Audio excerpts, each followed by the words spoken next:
पाकिस्तान जिंदाबाद, पाकिस्तान जिंदाबाद।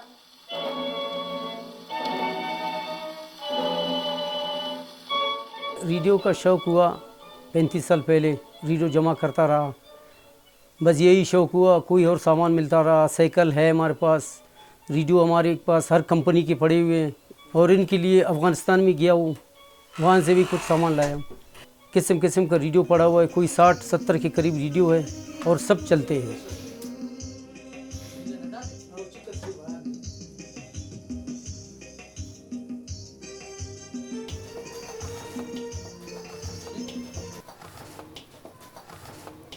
पंखे भी पड़े हुए हैं मेरे पास, मिट्टी के तेल से चलने वाले 4 दाने, 4 आदत है।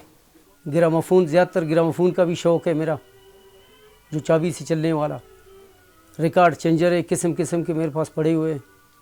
बाज़ लोग आते हैं इधर ख़रीदने के लिए, मैं नहीं देता हूँ, मेरा शौक़ है। यहाँ पे हमारे दोस्त आते हैं, बैठते हैं यहाँ पे, कोई गाना माना सुनते हैं, चीज़ें देखते हैं, खुशी होता है।